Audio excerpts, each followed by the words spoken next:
Hello viewers, welcome to home making with Vaishu. புளிப்பாக அதே சமயம் காரமாக நம்ம வாயில் வச்ச உடனே ஃபுல்லாக நம்ம டங்கை சாட்டிஸ்ஃபை பண்ணுற மாதிரி ஒரு ஃபுட் வத்த குழம்பு தாங்க. டக்குன்னு பண்ணிடலாம். அதே சமயம் நமக்கு ரொம்பவே நிறைவாக இருக்கும். நம்ம டேஸ்ட் பட்ஸை ரொம்பவே சாட்டிஸ்ஃபை பண்ணும். அண்ட் அது கூட ஒரு பொட்டேட்டோ ஃப்ரை இருந்தால் ஆனந்தம் தான். வாங்க, வத்த குழம்பும் பேபி பொட்டேட்டோ ஃப்ரையும் எப்படி செய்கிறதுன்னு பார்க்கலாம். ஃபஸ்ட்டு நம்ம வத்த குழம்பு எப்படி செய்கிறதுன்னு பார்க்கலாம். இதுக்கு தேவையான பொருட்கள்: அரை வெங்காயம். நீங்கள் சின்ன வெங்காயம் எடுத்திங்கன்னா இன்னுமே டேஸ்டியாக இருக்கும். அதுனா ஒரு 10-15 எடுத்துக்கோங்க. அப்புறம் அரை தக்காளி, அப்புறம் கருவேப்பிள்ளை, அப்புறம் ஒரு 5 டேபிள் ஸ்பூன் சாம்பார் பொடி, 1 டீஸ்பூன் பெருங்காயம், உப்பு தேவைக்கேற்ப, வெல்லம் 1 டீஸ்பூன், அப்புறம் புளி நல்ல ஒரு லெமன் சைஸ் பாலாக எடுத்துக்கோங்க. அதாவது 2 கப் புளி ஜலம் கொடுக்குற அளவுக்கு எடுத்துக்கோங்க. அப்புறம் நம்ம யூஷுவல் 5 பெட்டி ஐட்டம்ஸ். எப்போவுமே வத்த குழம்பு நல்லெண்ணெயில் பண்ணால் ரொம்பவே நல்லாயிருக்கும். ஸோ ஒரு 3-4 டேபிள் ஸ்பூன் நல்லெண்ணெய், அப்புறமா வெந்தயப்பொடி. இது ஒன்றும் இல்லைங்க, வெந்தயத்தை லைட்டாக டோஸ்ட் பண்ணிவிட்டு நீங்கள் மிக்சியில் அரைச்சி எடுத்துக்கோங்க. இது 1 டீஸ்பூன் கிட்ட எடுத்துக்கலாம். ஒரு கடாய் எடுத்துக்கலாம். இந்த கடாயில் நம்ம நல்லெண்ணெய் சேர்த்துக்கலாம். நல்லெண்ணெய் நல்லா சூடானதுக்கு அப்புறமா இதில் நம்ம கடுகு சேர்த்துக்கலாம். அப்புறம் கடலைப்பருப்பு சேர்த்துக்கலாம். இதோடைய கொஞ்சம் கருவேப்பிலையும் சேர்த்துக்கலாம்.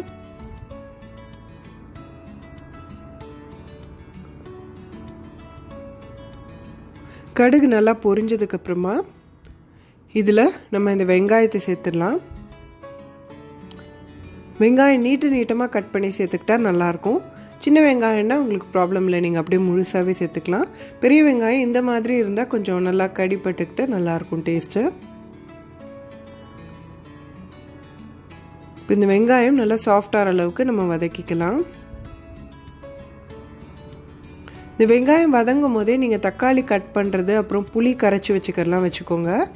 ஏன்னா நம்ம வெங்காயம் வதங்கின உடனே சாம்பார் பொடி, அப்புறம் தக்காளி, அப்புறம் புளின்னு டக்குன்னு நம்ம இறக்கணும். இல்லைன்னா சாம்பார் பொடி கரிஞ்சிடும். ஸோ அதனால் நீங்கள் எல்லாத்தையுமே ரெடியாக வச்சுக்கோங்க.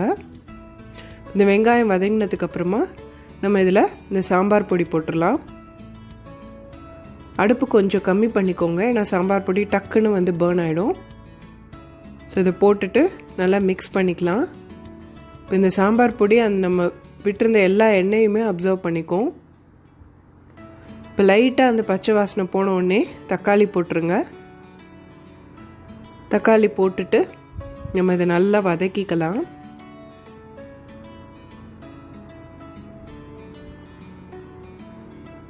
தக்காளி ஓரளவுக்கு சாஃப்டானோடனே நம்ம இதில் இந்த 2 கப் புளி ஜலத்தை சேர்த்துடலாம். புளி ஜலம் சேர்த்துட்டு நல்லா மிக்ஸ் பண்ணி விட்டுக்கோங்க. ஏன்னா சாம்பார் பொடி அங்கங்கே கட்டியாக இருந்திருக்கும். ஸோ இப்போ இது நல்லா மிக்ஸ் பண்ணி விட்டுக்கோங்க. இப்போ நம்ம இதோட உப்பு, பெருங்காயம் இது 2 சேர்த்துடலாம். சேர்த்துட்டு நல்லா கலரி விட்டுடலாம். இப்போ இந்த எல்லா இன்க்ரீடியன்ஸும் நல்லா சேர்ந்து ஒரு சூப்பரான கொதி வரணும். நம்ம சாம்பார் பொடி ஆல்ரெடி பாதி வெந்திருக்கு. இந்த புளி ஜலத்தோடு சேர்ந்து அந்த வெங்காயம், தக்காளி, பெருங்காயம் எல்லாமே சேர்ந்து சூப்பராக ஒரு வாசனையோட ஒரு நல்லா கொதி வரும். இப்போ பாருங்கள், நல்லா சூப்பராக கொதி வந்திருக்கு. இப்போ இந்த ஸ்டேஜில் நம்ம வெல்லம் சேர்த்துக்கலாம். எப்போவுமே புளிப்பாக ஏதாவது பண்ணுறப்ப கூடவே ஒரு இனிப்பு சேர்த்தோம் அப்படின்னு சொன்னால் அந்த புளிப்பு பியூட்டிஃபுல்லாக ஹைலைட் ஆகி தெரியும். ஸோ இந்த வெல்லம் சேர்த்துட்டு நல்லா கலந்து விட்டுடலாம். இப்போ இது நல்லா கொதிக்கணும். இந்த குழம்பு லைட்டாக எண்ணெய் பிரிகிற அளவுக்கு நல்லா கொதிக்கணும்.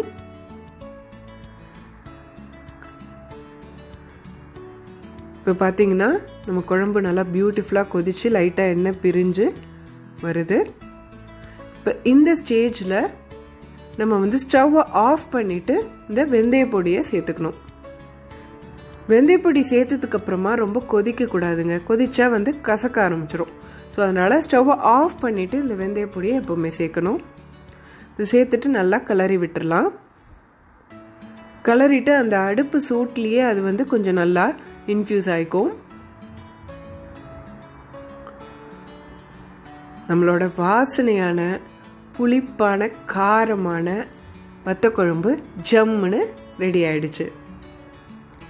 இப்போ நம்ம நெக்ஸ்ட்டு பேபி பொட்டேட்டோ ஃப்ரை எப்படி பண்ணுறதுன்னு பார்க்கலாம்.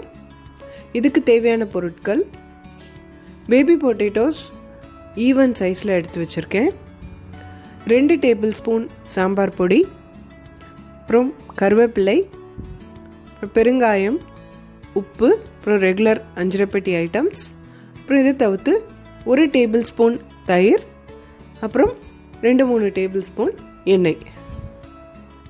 ஃபஸ்ட்டு நம்ம உருளைக்கிழங்கு வேக வச்சுக்கலாம். நான் இதை வந்து 2 விசில் வச்சு வேக வச்சுட்டு தோலெல்லாம் நீக்கிட்டு இந்த மாதிரி எடுத்து வச்சுருக்கேன். இப்போ இந்த உருளைக்கிழங்குல நம்ம ஓட்டை போட்டு வச்சுக்கலாம். இந்த மாதிரி ஒரு குச்சி வச்சு நல்லா போக் பண்ணிக்கலாம்.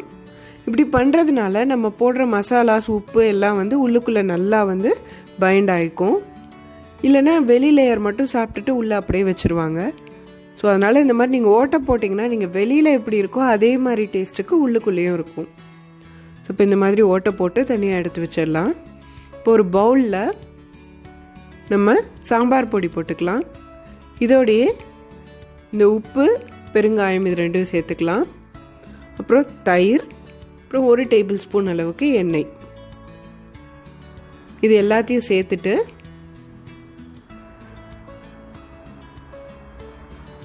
நம்ம இதை நல்லா மிக்ஸ் பண்ணி விட்டுக்கலாம். இந்த மாதிரி பேஸ்ட் ஆட்டம் மிக்ஸ் பண்ணிவிட்டு இப்போ நம்ம இதில் இந்த உருளைக்கிழங்கு எல்லாத்தையும் போட்டுட்டு நல்லா மிக்ஸ் பண்ணிக்க போகிறோம். அதாவது அந்த மசாலாஸ் வந்து ஒவ்வொரு உருளைக்கிழங்குலையும் நல்லா கோட் ஆகிற மாதிரி நல்லாவே மிக்ஸ் பண்ணி எடுத்துக்கலாம்.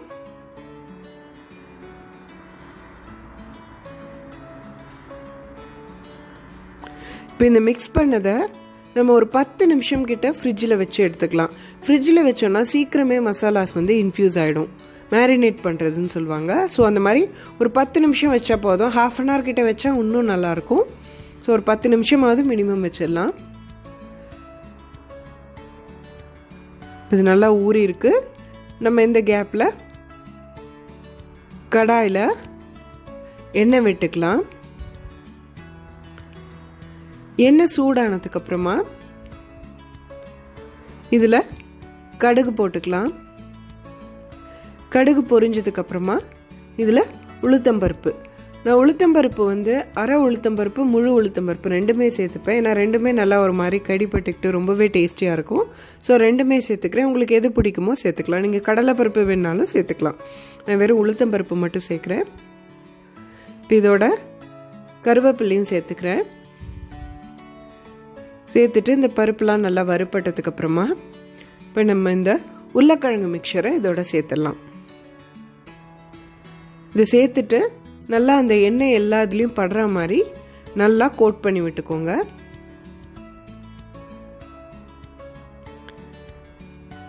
இது நல்லா கோட் ஆனதுக்கப்புறமா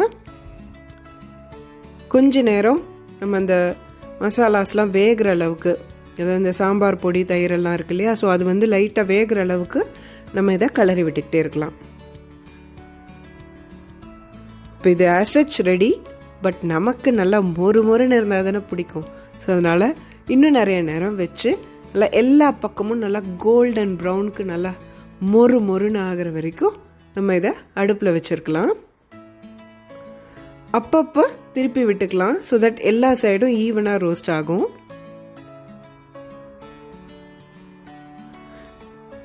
இப்போ நம்ம யம்மியான பேபி பொட்டேட்டோஸ் சூப்பராக ரெடி ஆயிடுச்சு. ஒரு தட்டில் சூடாக சாதம் போட்டு அதில் இந்த வத்த குழம்பு ஊற்றி சைடில் இந்த பொட்டேட்டோவை தொட்டுக்கிட்டு சாப்பிட்டோன்னு வைங்க, வேறு லெவலுக்கு போயிடலாம். இந்த ரெசிபிஸ் உங்களுக்கு பிடிச்சிருக்குன்னு நினைக்கிறேன். ப்ளீஸ் லைக் பண்ணுங்கள், ஷேர் பண்ணுங்கள் அண்ட் மறக்காமல் சப்ஸ்கிரைப் பண்ணுங்கள். அந்த நோட்டிஃபிகேஷன் பட்டன் கிளிக் பண்ணிங்கன்னா நான் எப்போ வீடியோ போட்டாலும் உங்களுக்கு டக்குன்னு நோட்டிஃபிகேஷன் வரும். Thanks for your time. Take care.